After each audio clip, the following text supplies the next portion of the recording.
Hey guys, it's Sim, and this is Pro Wrestling Unlimited, as it's Friday, and this is the Wrestling Wrap-Up. A handful of news brought to you in one easy-to-watch video. Also, my video is a little dark. Let's brighten that up. That's too bright. And there we go. Cool. We got a number of things to talk about in today's show. We've got 1, 2, 3, 4, 5, 6, 7, 8, 9 stories to talk about. I want to say 3 of them kind of all blend together when we're talking AEW and injuries. So those may be just 3 or 4 quick hits. But we've got a total of 9 different things we're going to talk about. We're going to talk about some news that came out in the Wrestling Observer newsletter about Brock Lesnar walking out on SmackDown last week. Speculation that Triple H could make some changes-ish, kind of a little, to NXT. It's not going to go back to NXT Black and Gold, but we'll talk about what's speculated right now and a bunch of other things. But with that, I want to say thank you if you are watching live, twitch.tv/PW Unlimited. I also want to thank you if you're watching or listening later, whether that's youtube.com/Pro Wrestling Unlimited or podcast services all around the globe like Stitcher, Spotify, Anchor, iHeartRadio, Google Pod, Apple Pod, and so much more. Now, if you are watching live, you can help us out a couple of different ways. You can either help us out by hitting that donate button down below or by donating Twitch bits in the live chat. Also, remember, you can help us out by subscribing to the channel one of 2 different ways. You can either subscribe with a tiered subscription, just like Rosario9248 recently did, or you can subscribe with Amazon Prime. You can subscribe with Amazon Prime, just like Bruh Mile 4 recently did. And remember, it doesn't even have to be your Amazon Prime account. You just take a Amazon Prime account. You link it to your Twitch account. Bada bing, bada boom, you're Prime Gaming. Prime Gaming gives you a lot of cool stuff like free games, free stuff for games, and they always give you one free subscription to any Twitch channel you want to subscribe to throughout the month. I greatly appreciate it if you did it right here, Pro Wrestling Unlimited. But again, remember, it doesn't have to be your Amazon account. It can be anybody's, whether that's your mother, your father, your brother, your sister, your grandma, your grandpa, your auntie, your uncle, anybody. But if you do follow us on YouTube, you can help us out by hitting that join button and becoming a channel member. As a channel member, you get early access to news, early access to podcast episodes, early access to non-news videos, and so much more. Plus, you can get all of that, but more directly support us and have it all in one easy to find area at patreon.com/PW Unlimited. We did put some exclusive news up there earlier this week that you may or may not have seen. And finally, head over to the Epic Game Store. Whether you're buying a new game, buying an old game, claiming a free game, or getting bucks for the big WWE Epic Games collaboration, well, you're going to get asked if you have a creator code, and that creator code is PW Unlimited. Trying to get V-Bucks to get John Cena in Fortnite? Trying to get show bucks to get The Undertaker, Asuka, and Xavier Woods in Fall Guys? Trying to get those new Roman Reigns and John Cena skins for Rocket League? Well, you're going to be asked if you have a creator code, and you do. It's right here. It's code PW Unlimited. Use that code at checkout, either on the Epic Game Store or through your PlayStation, Xbox, Nintendo Switch, or mobile device in some cases in the item shops to help us out. Doesn't cost you anything extra. Just put in the code, the creator code, PW Unlimited. But with that, our first story of the day. First story of the day does have to do with Brock Lesnar. Now, last week at 4:05 Eastern in the afternoon, Vince McMahon sent out his retirement tweet. And everyone's like, oh man, Vince is retired. Then not long after that, I think Brian Alvarez may have been the first one, correct me if I'm wrong on that, to tweet out, Brock Lesnar just left SmackDown. He just left the building. That's not verbatim what he said, but that's, kind of what he said. Brock Lesnar's left. And I go, what? And then we get the word of, Brock's mad that Vince retired. He said, if he's not going to be here, I'm not going to be here. And then eventually we all know cooler heads prevailed and Brock did return. I want to say a little bit into SmackDown, as we do have some news on this per Dave Meltzer in the Wrestling Observer newsletter. According to Dave Meltzer in the latest Wrestling Observer newsletter, Lesnar walked out the moment word circulated backstage last week of Vince's retirement. Although details are exactly not quite 100%, it is said that Lesnar did return to the building at 8:30 p.m., more than 7 hours after he walked out and 30 minutes after SmackDown went on the air. WWE management reportedly kept in constant touch with Lesnar following his walkout and, quote, made a deal with him to return. Meltzer did not specify what that deal was, pertaining to a creative change or maybe offering Brock something different. There's still some uncertainty over the exact reason for Lesnar's walkout, whether he was just mad because Vince is gone and retired and this and that, or if there was something else.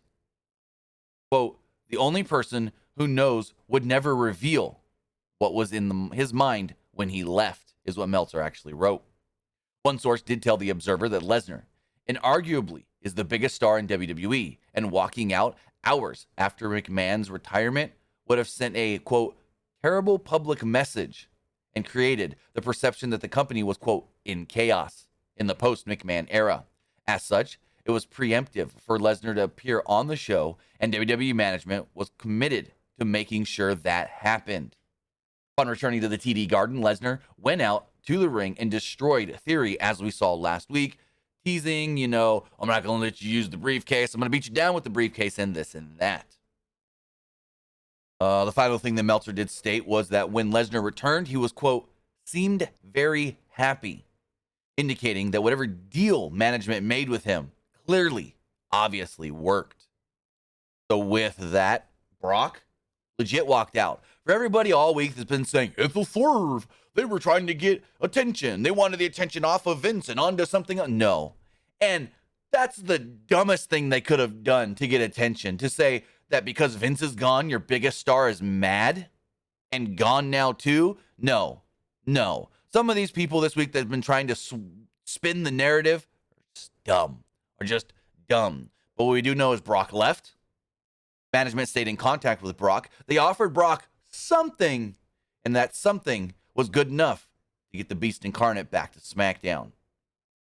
Now, there are other speculations that maybe Brock is done after SummerSlam, which is tomorrow. Maybe Brock doesn't want to do anything else going forward, but will, be professional and do what he is contracted to do at the moment. So if we do hear anything else on Brock Lesnar's status,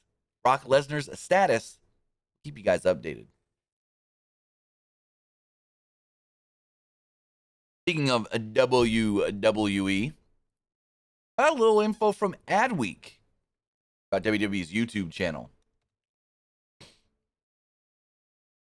According to David Cohen at Adweek, WWE intends to focus more on creative content featuring talent in the second half of 2020 year pertaining to their YouTube channel. Part of this new vision will include a relaunch of Sheamus Celtic Warrior Workout YouTube channel and some of the NFL Tennessee Titans on Friday alongside SummerSlam weekend in Nashville. The strategy shift comes after WWE surpassed 70 billion views on YouTube, making it the first sports brand and the 7th channel to do so. Speaking with Adweek, WWE Vice President of Digital, Steve Barband, discussed this success, saying, quote, our success on YouTube is a result of our entire WWE media team working together to produce content for the platform. Thinking about our highlights, superstar interviews, and exclusive content strategically for distribution on YouTube. Additionally, YouTube itself has been a historically tremendous partner in guiding the success of our channel. The report also notes that WWE's next milestone to hit is 90 million subscribers. They hope to hit that during this weekend, SummerSlam weekend. So with that, looks like WWE will be focusing more on characters, content with the wrestlers on their YouTube and subsequential partner YouTube channels as well going forward. Well, I don't know. They say they're going to bring back more of the Sheamus workout stuff. I don't know what that means for Up, Up, Down, Down. We know they took a hiatus earlier this year. So really cool to see the WWE is looking at other platforms and other areas, maybe not for just revenue, but to get content out there. Because with WWE and YouTube, yeah, they're making good money on YouTube. Like, they're making good money. But when you compare that to all their other deals and all the other money coming in, it's actually not that much. It's good money, but not that much compared to others. As far as others giving them money, their TV deals, their streaming deals, and so forth. But what YouTube does do well for them is discoverability. Discoverability as far as someone who maybe never seen WWE, maybe hasn't watched in a little while, maybe hasn't watched in years, gets recommended a YouTube video from WWE's YouTube channel, sees it and goes, well, that's interesting. I might go check more of this out. So that is, at least in my belief, and from talking with a few others that, deal in YouTube and stuff, say WWE is not in the YouTube business for money. They make good money, but they're not in it for money. That's one of their venues, one of their venues of discoverability. So that's what YouTube is for WWE, helping bring people in, getting people interested, and getting people to watch the product. Whether that is more YouTube, whether that is on Peacock, whether that is on Fox, whether that is on USA Network, and so forth. Speaking of different WWE shows and avenues of revenue, one of their newest avenues of revenue, NXT. NXT came along with a TV deal in 2019, and now the show's, I guess you could say, somewhat profitable. Before, just running on the network, it was a loss leader. But it was a loss leader for a reason. Now, with all the big changes we've seen over the last year with NXT 2.0, there is some speculation that with Triple H now in charge of creative, we can see some changes made to, I guess you could say, his once baby. According to Dave Meltzer in the latest Wrestling Observer newsletter, Meltzer states that Triple H is expected to somewhat bring back the NXT Black and Gold era now that he is in charge of creative, as Meltzer wrote the following. In NXT, the belief was that the product will revert back to somewhat of what Levesque's previous vision of it was. The belief was that while they will continue to heavily recruit top-tier talents, a process Levesque has been a key player in over the past year, that they would be more open to use more experienced wrestlers as well. And that, going forward, the door would be more open to better wrestlers who weren't as big or as good-looking as McMahon wanted on the roster. So this isn't a change of, what's the word I'm looking for? The look. They're not going back to black and gold and colors and the logos and all of that, but the recruiting process. The recruiting process of Vince only wanted college athletes that he can mold into his vision of what a WWE superstar needs to be. Someone without experience that can't have to be retaught. Yet, that's what Triple H's NXT was. A mix of new guys with no WWE experience, no pro wrestling experience, like a Baron Corbin, for example, or guys with a plethora of previous wrestling experience, like a Johnny Gargano. You meld those two together, and you're back to where Triple H's vision always was for NXT. A partially new person roster mixed in with veterans of the indies teaching each other. More those veterans teaching the new guys, but hey, maybe sometimes the new guys can teach the veterans from an athlete standpoint, things they have learned in college athletics, or maybe even their short stints in the pros, like Baron Corbin, who played pro football very briefly. You've got the veterans that can teach these newcomers all they know about wrestling. But you have the newcomers that can teach the veterans all they know about collegiate sports. As you say, what do you need to know about collegiate sports and pro wrestling? Training. WWE is going to train you like every other sport. WWE, even though they want veterans, they're going to train them as far as at the PC and drills and this and that, cardio and strength training, like other sports do. And so when you bring in athletes from other sports that already has the knowledge of how that kind of training and workout regimens go, then they can help just incorporate other people easier. I mean, that's why Lash Legend may not be good in the ring, may not have much experience in the ring, but is helping out at the tryouts this week because she is good at the drills. She's been a pro athlete. She's been a college athlete. She's done all these types of drills. And so that's why she has actually been helping out at the tryout. But as we move forward, going on talking WWE, we got to talk about an injury, one of WWE's top stars, and that's Montez Ford. Or maybe saying injury is a little too harsh. But according to the Wrestling Observer newsletter, Ford was actually knocked loopy during his tag team match this past Monday on Raw. But he shook it off, continued, and finished the match. It was feared that he may have suffered a broken nose after a spot in the match when he was bleeding. Now, I said at the time it didn't look like a broken nose to me because he wasn't bleeding a lot. But then it was told to me by my cousin who's a nurse, because her husband listens to the podcast and the reviews and everything. She goes, no. Not all broken noses result in a lot of blood. Sometimes they don't bleed at all. And I go, oh, well, learn something new every day. We don't know if Ford did actually suffer a broken nose or not, but that was the fear coming out of the match on Monday. And, well, still good to go. He's still good to go for SummerSlam as they haven't pulled him. But speaking of being pulled from SummerSlam, we got to talk about one match that has been pulled from SummerSlam, and that is Seth Rollins versus Riddle. Earlier this week, Wednesday, during the bump, Kayla Braxton and Matt Camp did announce that, well, unfortunately, Riddle is not cleared to compete and has been pulled from SummerSlam. And subsequently, meaning Seth Rollins has been pulled from SummerSlam. They said that he suffered some sort of an injury that is a high-grade stinger. Stinger means when you start feeling numbness and stuff in your joints. Now, Seth Rollins, though, would send out a tweet not long after that showing his upsetness, I guess you could say, with being pulled from the show, as Rollins tweeted out, quote, let me see if I can find, I had it here, now the link's not wanting to load. Let's see if I can just find it straight up from Twitter. Because again, I had the tweet here. Here we go. Found it. Okay. So Seth Rollins tweeted out, for anyone who purchased a ticket to SummerSlam hoping to see me in action, I apologize. I did everything I could over the last 6 months to earn my spot on this show. But some things are out of my control. Thank you for always singing my song. They'll hear you someday. Now, the word coming out of this is that this is all storyline. 100% storyline.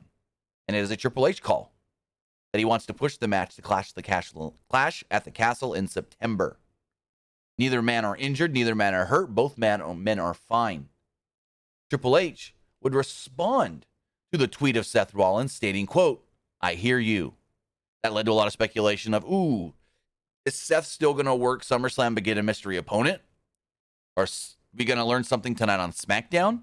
What is going on with Seth Rollins in SummerSlam? And that is something we still don't know. But what we do know is that Seth Rollins is in Nashville. Seth Rollins was at the tryouts this morning observing. We'll see what all of this means pertaining to if Seth will get a match tomorrow night or not. Now, we still don't know why Triple H wanted this match pushed, why he didn't want the match to take place at SummerSlam, and why he wants it in Cardiff at Clash of the Castle instead. That's still something that is, I guess you could say, a head scratcher.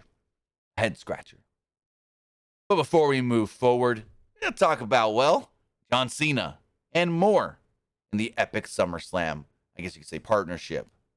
WWE has partnered up with Epic Games for Epic SummerSlam. With that, they have brought the 16-time world champion John Cena to Fortnite.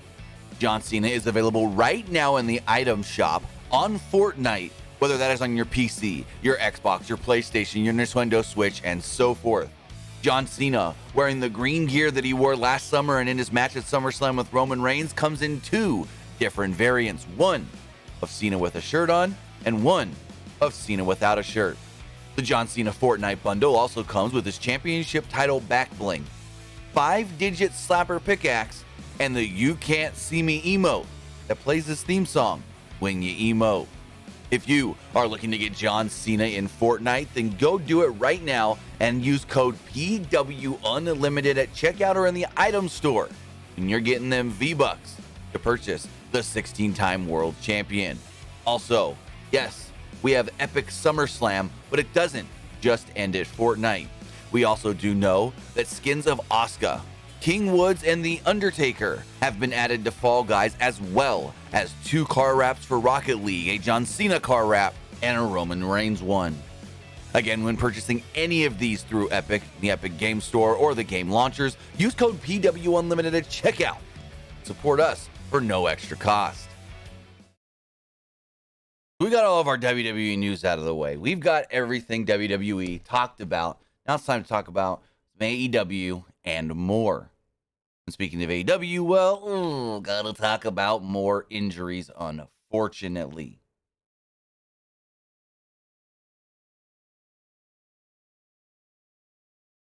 First off, Dante Martin. First reported by PW Insider, Mike Johnson reported last night, Thursday night, that Dante Martin suffered an injury in his match with Sammy Guevara this past Wednesday on Dynamite. Backstage and at the hotel after the show, Martin was seen walking around on crutches. It is now known that Martin actually suffered a knee injury in the match. As of right now, the severity of the injury and Martin's timetable for return are unknown. Martin was seen favoring his right knee leg at several points during the latter half of the match, but was still able to fight through it and finish the match with most people not even realizing he was hurt. We do not know, again, how long Dante Martin will be out of action, but this really stinks for him, especially the whole Top Flight team, as his brother's already out. So there's now nobody on AEW television keeping the Martin name going right now. His brother is out and expected to be out for at least the rest of the year. He could be out here. Again, we don't know what the injury is. Hopefully it's not a bad knee injury, because bad knee injuries, that's a long time. We know Bayley's been out of action with a bad knee injury. We know Santana suffered a knee injury that's going to keep him out of action for at least 8 to 10 months. So again, hopefully Dante Martin is not out too long, and him walking on crutches is just he tweaked it, or it's just a slight injury. But we will follow this story very closely if we do hear anything further on Dante Martin and him possibly being severely injured or slightly injured. We know he's injured in some form this week on Dynamite, and we'll keep you updated on what we find out going forward. Speaking of injuries in AEW, we got to talk about, unfortunately, Jax Harwood. Jax Harwood has been working banged up for a while, according to Dave Meltzer in the latest Wrestling Observer newsletter, as Meltzer stated, quote, Jax Harwood is the latest AEW wrestler working with a torn labrum. After the Briscoes match, he came out of it with a swollen eye, a stiff neck, and his bad shoulder got worse. Now, speaking of saying the latest working with a torn labrum, Adam Cole's dealing with a torn labrum right now as well. Adam Cole will be on Dynamite next week, but still not cleared to compete. And now, Dax is going to be working through a torn labrum. Meltzer stated, the day after Death Before Dishonor, swollen eye, stiff neck, fucked up shoulder, Harwood stated on social media, the day after Death Before Dishonor, swollen eye, stiff neck, fucked up shoulder, but you keep going. All for the love of the game. Again, Harwood isn't the only AEW wrestler working with a torn labrum, or I should say, has worked this year with a torn labrum. Adam Cole is dealing with one, but said he doesn't need surgery. I think he tore that in the Hangman match. The second one. So, unfortunately, Jax Harwood is out. Well, not out. We don't know if he's out. But we know that he's hurt. Dax is someone that may continue to work hurt unless doctors tell him not to, hence like Adam Cole. Adam Cole was willing to continue to work hurt until doctors told him, no, you need time off. Because with Cole, it was you take the time off or you're going to end up hurting it worse to where you need surgery. Take the time off and you may not need surgery. Now with Dax, they've got 3 belts. They got those ROH belts. They've got those IWGP belts. They've got those AAA belts. He can't afford to go down with an injury right now at all. Now, when it comes to injuries in AEW, many have asked the question, what happens when a wrestler is out with an injury? What happens to their contract? In WWE, if you're out for a significant amount of time, they add it to the back end of your contract, and looks like Tony Khan is doing the same thing, as Dave Meltzer wrote the latest in the Wrestling Observer newsletter. If you are wondering if when guys are out of action in AEW, or if you are wondering if when guys are out of action, if AEW can extend their contracts like WWE does, their contracts to allow for that, and it has happened. So basically, Meltzer is saying that just like WWE, if someone is injured for an extended period of time, AEW is allowed per their contracts to add that time to the back end, and that they have done it.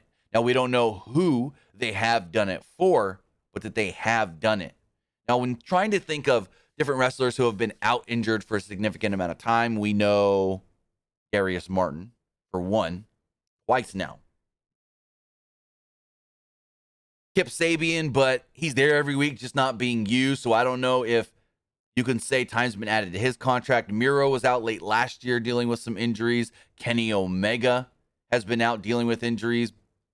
So any of those people could have had time added to their contract due to being out with injuries. And just like WWE does, they're going to add them. They're going to add it if they can. And they can. Now we're talking about people that just suffered injuries or are currently dealing with injuries and wrestling through them. But we've got some news, non-AEW, about one wrestler who may be almost ready to come back. And that's Matt Cardona, who's always ready and almost 100%. While speaking about his injury to Wrestling Shoot interviews, Matt Cardona stated the following quote: "I will not get back in the ring unless I'm 100% right now. If there was something going down with Ric Flair's last match and they said, 'Hey Matt, the card got shuffled. We need you to wrestle Ric Flair.' All right. I'd boot those boots on. I'd put that baby oil on and wrestle. But I'm not risking it for anything less until I'm 100%. We're getting there. I'm almost 100%, but I'm not there yet." Now, Cardona is set to be part of the GCW Homecoming Part 2 event, where he is set to renew his wedding vows with wife Chelsea Green, but again, not going to compete on the card. He's not going to wrestle. We're going to have to wait a little bit longer before we see Matt Cardona wrestling again in a ring. Finally, a little quick note. Did you watch Impact last night? Because if you did, you may have seen a former NXT champion make a cameo in Johnny Gargano. Yes, Johnny Gargano did appear last night on Impact Wrestling on Access TV, but according to Fightful, it's nothing. Gargano, who's currently the most high-profile free agent in all of pro wrestling right now, appeared last night in a surprise appearance for Impact Wrestling. He appeared in a video package talking about veteran Alex Shelley, which led to some speculation of, oh my God, is he going to Impact? Oh my God, what does this mean for him going back to WWE? And it means nothing. Basically, according to a new report from Fightful, it is just Gargano doing a favor for a friend. Just helping out Alex Shelley in the build to his world title match with Josh Alexander. That's all it is. That's all it is. He's not going to Impact. He's not working in a program for Impact. He's not working a match for Impact. All it is Johnny Gargano said some nice words about Alex Shelley last night on Impact in a video that he recorded at home and sent in. That's all it was. So for everyone that kept asking me all night, is Johnny going to Impact? Is Johnny going to Impact? That's why I threw this in here. Real quick hit. No, Johnny's not going to Impact as far as we know. He just appeared. It's just like when The Rock sent in a video for Ken Shamrock to Impact. He ain't going and working for Impact. He did something for a friend. But as we do wrap things up here, because, well, that's all the news, we're not done yet. We're not done yet because, well, we got SummerSlam predictions. Yes, ladies and gentlemen, we're doing them right here, right now. SummerSlam, or as former NASCAR driver Elliott Sadler would say, the SummerSlam.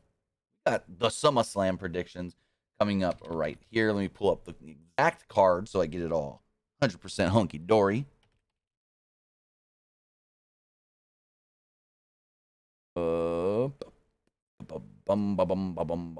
So far, we have 8 matches. All right, let's SummerSlam predictions. So tomorrow night from Nissan Stadium in Nashville, Tennessee is WWE SummerSlam. So far, 8 matches have been announced for the show, and I'm going to run it down and give you my predictions for those 8 matches. You may say, hey, I thought it was 9. Well, in case you didn't hear, Seth Rollins and Riddle off the show. Now we only know of 8. And remember, this is Friday morning before SmackDown. More matches could get announced tonight on SmackDown, but as of right now, Friday morning, we only know of 8. So let's run them all down. First off, we do know that Logan Paul will be taking on The Miz. I think this one's kind of obvious. I'd say Logan Paul picks up the victory here. I'm going to go the Paulster, the Paul Bud, the Paul Bro. In another celebrity match, Pat McAfee will be taking on Baron Corbin, or Happy Corbin, whatever you want to call him. And I'm going to say McAfee picks up the victory. I'm going to go Pat McAfee. In a no disqualification tag team match, we do know that the Mysterios will be taking on the Judgment Day. Now, this one's actually a tough one for me. I'm not sure about this one. And of all the matches on the card, this one, now, Rollins and Riddle was as well hard for me to predict, but this one now may be the hardest for me to predict. But because it's so hard for me to predict, I'm going to go the route that most fans don't want to see, and I'm going to say Judgment Day. I'm going to say Judgment Day picks up the victory. As we move on to our title matches with the United States Championship on the line, Bobby Lashley will be defending against Theory. I'm going to go and say Bobby Lashley retains. Bobby Lashley retains the title. With the SmackDown Women's Championship on the line, Liv Morgan will be defending against Ronda Rousey. Too soon to take the title off of Liv, so I'm going to go Liv Morgan. That's my prediction.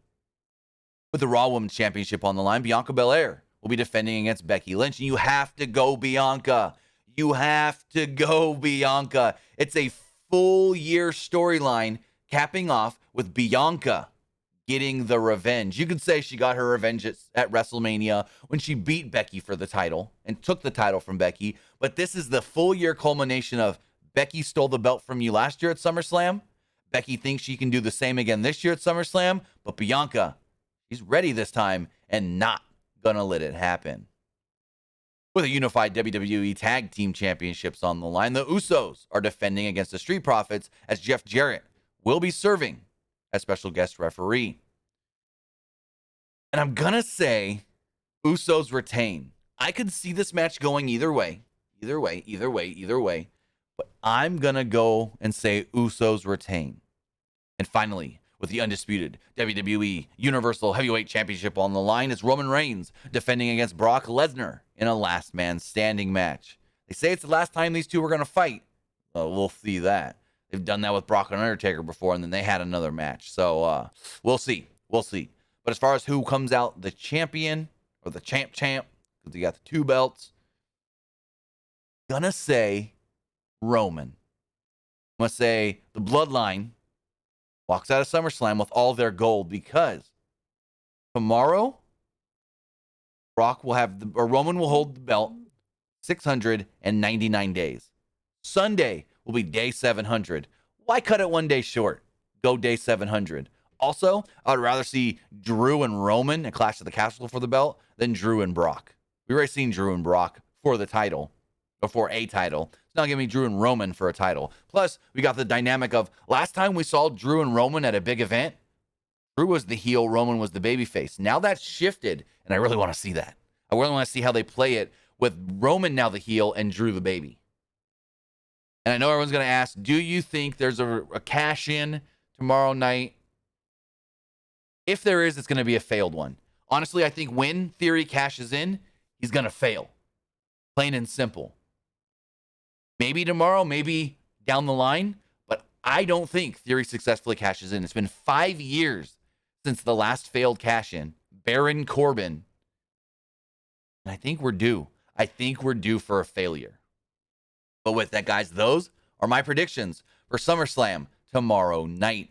Remember, we will be live following SummerSlam on the PWU Unlimited Twitch channel live, recapping and reviewing the entire show after it takes place. So with that, guys, that's going to do it. That's going to wrap everything up for the wrap-up. We do have Friday Night SmackDown tonight. We do know of three things taking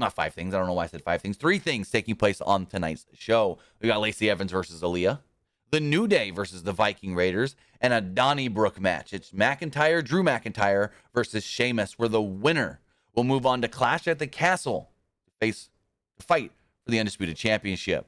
Now, I could be wrong here, but I think there's a mini chance this match gets pushed 24 hours and takes place tomorrow at SummerSlam. I think there's a minuscule possibility. This match takes place tomorrow. So with that, guys, I want to say thank you if you are watching live right here, twitch.tv/PW Unlimited, or if you're watching and listening later, whether that's youtube.com/Pro Wrestling Unlimited, or podcast services all around the globe like Stitcher, Spotify, iHeartRadio, Google Pod, Apple Pod, Anchor, and so much more. Again, we will be back live tonight for Friday Night SmackDown. Have a great Friday. Have a great weekend. It's SummerSlam weekend. I'll see you next time. Have a good one, guys.